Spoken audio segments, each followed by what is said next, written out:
Hello সবাইকে, দেখতে পাচ্ছ আমাদের গাছে অনেক লেবু ধরেছে।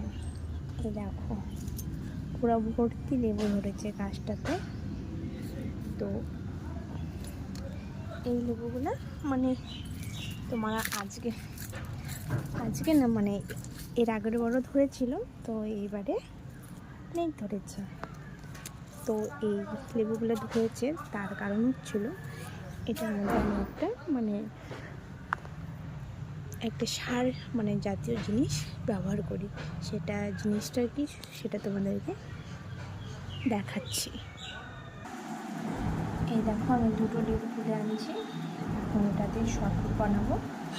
বর এসেছে, বলছে আমাকে শরবত বানিয়ে দাও। এই তো আমি লেবু দুটো তুলে আনছি, এখন এটা দিয়ে শরবত বানাবো। আর এই সেই সারটা, এটা হলো পেঁয়াজের খোসা। ঠিক আছে, এটা আমি অনেক দিন প্রায় 2 সপ্তাহ যাবৎ ভিজিয়ে রেখেছি। তো এটা হলো আমি সব গাছের গোড়াতে দিই। তার জন্য গাছের গোড়াতে দিলে পরে তো ফলও ভালো হয় আর ফুলও অনেক হয়।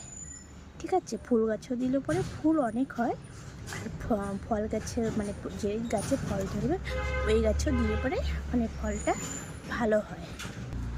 এই দেখতেই পারছো, এই লঙ্কা গাছেও দিয়েছিলাম। তো লঙ্কাগুলো দেখো অনেক বড় বড় হয়েছে। এটা মাইক্রো লঙ্কা বলে। এই দেখো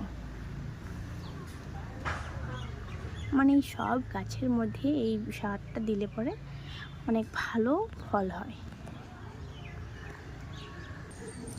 আর এই ফুলটা দেখতে পাচ্ছ, আমি 4 দিন হলো এই ফুল গাছটা নিয়ে এসেছিলাম, তারপরে এনে বুনেছি। দেখো এটার মধ্যে কালকেও একটা ফুল ফুটেছিল, আজকেও একটা ফুটেছে। খুব সুন্দর না কালারটা? আমার ভিডিওটা ভালো লাগলে লাইক কমেন্ট করে দিও। টাটা, সবাইকে টেক কেয়ার।